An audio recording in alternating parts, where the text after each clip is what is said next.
যে দীক্ষা দেবে তিনি গুরু হবে, আমার মনে ধরল না কথাটা। কি মন্ত্র দীক্ষা দেবে? বলে কৃষ্ণ মন্ত্রে দীক্ষা দেবো। মন্ত্রটা কি? ওম নমো ভগবতে বাসুদেবায়। এই তো মন্ত্র। কৃষ্ণ মন্ত্র মায়েরা যারা আছেন বলুন ওম নমো ভগবতে বাসুদেবায়। আপনি দীক্ষা দেবেন আমাকে, কানে নাম দেবে, যে গুরু হবে সে।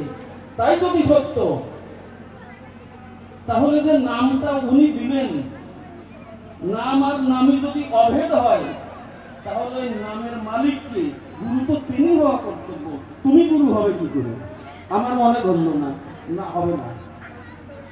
আর একদিকে গেলাম, নানান দিকে ঘুরতে ঘুরতে শেষে কলকাতায় আমার বাড়ি, এখানেও বাড়ি। বাড়ি যাবো, হঠাৎ আমাদের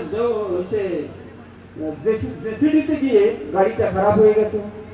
মিসেস বলছে আমার আগে দীক্ষিত, আমি দীক্ষিত না, আমি সত্যি দীক্ষিত ছিলাম।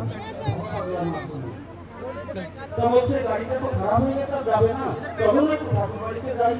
ভালো কথা, তখন যাই। ছেলেটাকে নিয়ে আমরা দুজনে ঠাকুর বাড়িতে গেলাম। মনমোহিনী, মাতা মনমোহিনী মন্দির যেখানে আছে ওর সামনে গিয়ে বসলাম। আমার মন ভালো লাগছে না, ওখান থেকে আরেক জায়গায় ঘুরতে থাকলাম। মনটা কেমন বিচলিত।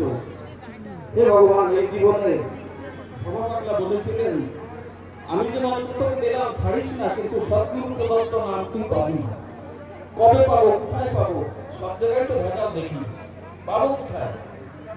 তীর্থদা, স্বর্গীয় তীর্থদা আমাদের দিনাজপুরে, উনি বললেন কাকিদা, একজন লোক আসছেন, দাদা আসছেন, ঋত্বিক দাদা, আপনার সঙ্গে একটু কথা বলবে। গোয়ালিয়রে স্বর্গীয় শ্রদ্ধেয় এনএন ব্যানার্জিরা, নিত্যানন্দ ব্যানার্জি অনেকে চেনেন, জানেন, আমার কাছে এসে কথা বললেন। বলছে তোমরা যাবে কোথায়? তখন অশোক ভবনে আমাদের দিনাজপুরের 50-60 জনে ওখানে গেলাম। যাওয়ার পর বলছে আপনাকে দীক্ষা নিতে হবে। দীক্ষা নেওয়ার আগে আমার কিছু প্রশ্ন আছে, আমার প্রশ্নের উত্তর দিতে পারলে তাহলে আমি দীক্ষা নিতে পারি। এনএন ব্যানার্জিরা বলছে বলুন। এক এক করে প্রশ্ন করলাম, উত্তর দিতে থাকলেন। আমি সন্তুষ্ট হতে থাকলাম। দীক্ষা নেওয়া যেতে পারে? লাগতে পারে, এখনই নেবো, এই রাত্রেই নেবো। যেখানে প্রার্থনা হয় ওর পাশে দীক্ষা ঘর আছে, 2য় নম্বর দীক্ষা ঘরে বসে ওই দিন দীক্ষা নিলাম। দীক্ষা নেওয়ার পরে আমি বলছি দাদা, আমি কিন্তু মাছ মাংস প্রচুর পরিমাণে খাই, 3 টাইম মাছ মাংস ছাড়া আমি খাই না। জগতে যদি কিছু প্রিয় বস্তু আর ভালো জিনিস থাকে মাছ মাংস, তখনকার সোচ আমার এই ছিল। ঠিক আছে তুই খাবি, কিন্তু ঠাকুরের নাম করতে হবে, সময় মতো নিষ্কৃতি করতে হবে। কখন? তখন উনি একটা বাণী বললেন, অরুণ উষার আগেই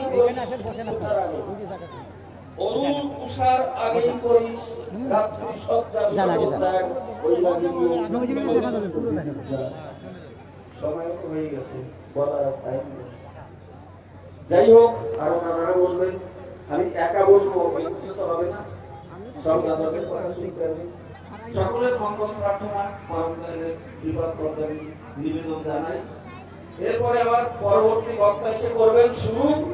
সমস্ত 2 হাত তুলে সকলে বলে উঠুন জয় গুরু।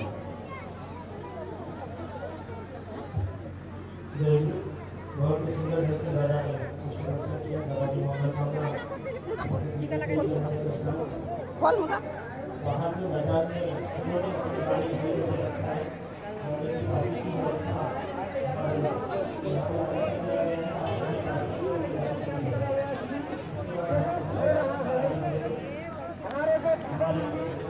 अरे इधर चलो, पहले उधर लाके देंगे।